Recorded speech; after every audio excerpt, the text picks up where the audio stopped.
Heya Cryptozens, it's 10 p.m. Pacific time. My name is Nikodemus, and welcome back to the Crypto Overnighter, where we take a nightly look at the crypto, NFT, and metaverse space.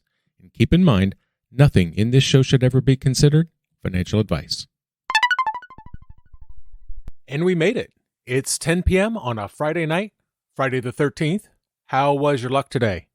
Probably better than either of the Winklevoss or Barry Silbert, because late last night they found themselves in some more trouble. Now here's what's up. The SEC has accused Gemini and Genesis Global Capital of selling securities without proper registration. They are specifically focusing on Gemini Earn, which many U.S. investors have invested in, hence their interest. Gemini Earn was a way for investors to earn interest on their crypto by lending it to Genesis, who then lent it out again. This is no longer the case, because Genesis stopped allowing customers to withdraw their crypto on November. This left 340,000 people with $900 million in crypto in a difficult situation. The SEC has accused the Gemini Earn program of being an unregistered security and that investors were not provided with enough information. According to the complaint, the defendants sold the Gemini Earn agreements without registering with securities regulators. They said that this resulted in investors lacking important information needed to make informed decisions. The Winklevoss twins who run Gemini and Barry Silbert, head of Digital Currency Group, are in a dispute over the management of Genesis. Now, the Winklevoss have accused Silbert of fraud, while Silbert calls the accusations a publicity stunt. So this lawsuit is a new development in this dispute. Tyler responded on Twitter. He said that the company had been talking to the SEC about the Earn product for almost 17 months, and that the SEC never suggested any enforcement action until after Genesis stopped withdrawals on November 16th. Tyler criticized the SEC's actions against Gemini in a series of tweets, calling it totally counterproductive. Now, the last time it was Cameron sounding off, this time it's Tyler. And specifically, Tyler has criticized the SEC for charging the exchange for issuing unregistered securities. He called those allegations super lame and a manufactured parking ticket. Winklevoss also expressed disappointment over the charges related to the Earn program, suggesting the SEC was focused on politics rather than the best course of action. He called the SEC's actions against Gemini totally counterproductive. Gemini's Earn product was launched in February of 2021.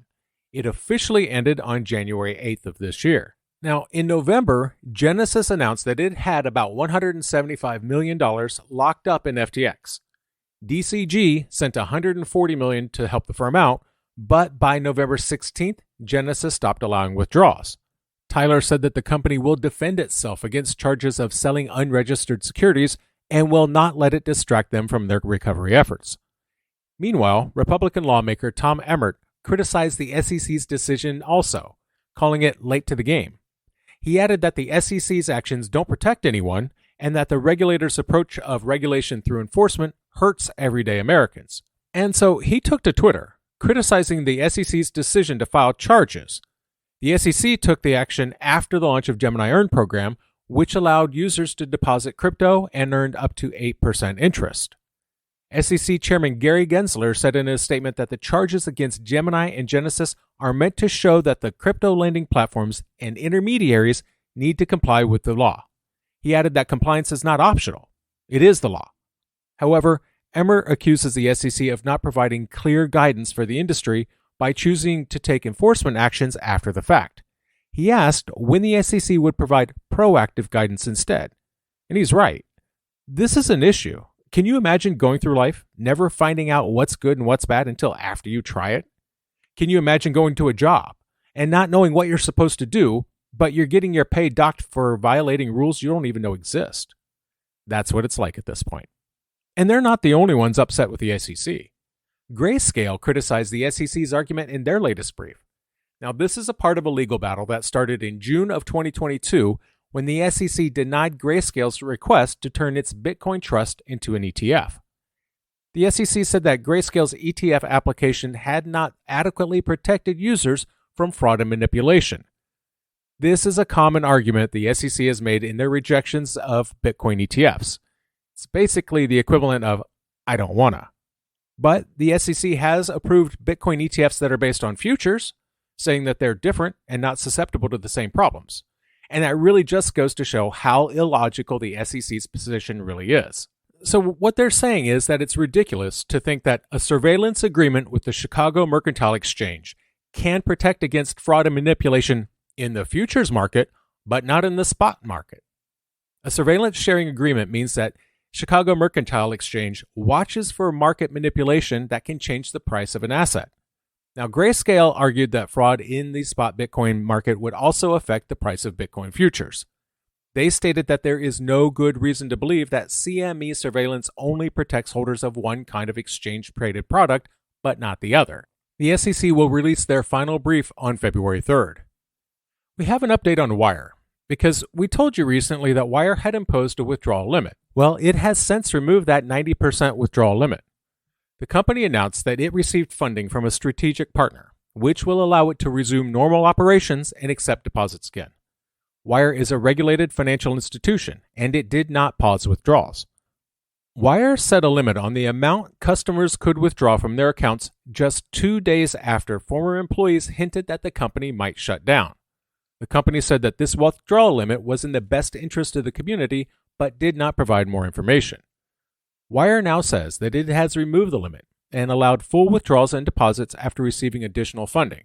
The company will now start accepting deposits and remove the 90% withdrawal limit immediately. Wyre provides various financial services such as real-time payouts, same-day transfers, direct-to-bank transfers, and cross-border payments in fiat and crypto. Wyre was acquired by fintech firm Bolt in April for $1.5 billion. The company has been negatively impacted by the crypto bear market. It's laid off 75 employees. There were also concerns about the company's solvency and reports of a potential shutdown in early January. That said, the company denied these reports, and today's announcement suggests that the situation has improved. We'll see. On January 5th, MetaMask removed Wyre from its mobile aggregator and browser extension. The European Union's Agency for Fighting Organized Crime, Eurojust, announced that they have dismantled a crypto fraud operation in Bulgaria, Cyprus, and Serbia. The operation defrauded victims of a large amount of money, at least tens of millions of euros. 4 call centers and 18 other places were searched, and 14 people were arrested in Serbia and 1 in Germany. Eurojust said that the network was professional, that they set up call centers to scam many victims in countries including Germany, Switzerland, Austria, Australia, and Canada. They also said that over 250 people were interviewed, 150 computers and other equipment were seized, 3 cars, 2 luxury apartments, $1 million in cryptocurrency, and 50,000 euros in cash were also seized during the operation. Now remember last night we were talking about Nexo getting raided in Bulgaria? This is not the same thing, although we do have an update on that. I'll get to it in a bit. The operation used online ads to attract potential investors. Then they contacted them by phone and convinced them to make small investments that initially earned profits. Victims were then encouraged to invest more money, which they later lost. This is a story old as time, or at least as old as money. Now, these criminals ran the call centers from Serbia and used infrastructure in Bulgaria to support the operation. Then they laundered the proceeds in Cyprus. Criminal networks sometimes use investment scams involving cryptocurrency because they can target people looking for large, short-term financial gains. Greed. In December, authorities in Italy and Albania stopped a suspected crypto investment scam that is believed to gain 15 million euros through this method. And the excitement in Bulgaria doesn't stop there, because Nexo plans to sue the Bulgarian government for those raids that took place at their office in Sofia. According to the Bulgarian news agency, on January 13th, Nexo expressed dissatisfaction with the actions of law enforcement during the investigation against the company. Nexo is planning on filing suit against the authorities to seek compensation for damages caused by the sudden police interruption. Reports suggest that investigators did not present a search warrant for hours, and they're saying that officials didn't identify themselves. Nexo claims that the raids on their office were illegal, and they were a demonstration of the incompetence of those conducting the action. They also describe the actions as local Bulgarian arbitrariness, which aim to destroy and loot a prosperous business. Nexo said that it does not offer any services to Bulgarian residents because of the potential issues with the local government, because of things just like this. The company also emphasized that it had been following anti-money laundering regulations, sanctions against Russia, and cooperating with major crypto intelligence companies like Chainalysis. Nexo says that it's confident that it will win the lawsuit and will be compensated for the damages caused by the investigation. The company stated that the compensation will be a large amount, in hundreds of millions of dollars, and that unfortunately it will be paid by the Bulgarian taxpayer. A spokesperson for Bulgaria's chief prosecutors, Heya Mileva, said that more than 300 police officers, prosecutors, and national security agents were involved in this investigation against Nexo. She also mentioned that the investigation is currently limited to Bulgaria and that local police officers have searched 15 addresses related to Nexo as of January 12th. Some reports indicate that foreign agencies are also involved in the investigation. Nexo's statement came shortly after the company experienced large outflows due to reports of an investigation. That's those millions of dollars of damage that they've been talking about. Crypto analytics firm Arkham Intelligence reported that Nexo had seen large outflows since the news broke. Blockchain tracker CeeLo Finance also reported large withdrawals from Nexo. These include transactions of more than 200,000 USDC. However, a spokesperson for Nexo denied all abnormal outflows and said that the current outflows are normal considering the overall market conditions. The spokesperson added that the outflows account for 2% of Nexo's total assets under management of $2.3 billion. Because, of course, you can't go out there saying you've got a lot of outflows. Companies that say that die in crypto winter. You go look at Silvergate Bank. They handled billions of dollars in outflows due to a panic, and people were still afraid. Several big media companies are trying to find out who helped co-sign a $250 million bail bond for Sam Bankman-Fried. He was arrested in the Bahamas and brought to the U.S. to face charges related to the failure of FTX. A judge allowed him to be released on bail with the help of his parents and a couple of other people, but those identities are being kept secret for safety and privacy reasons.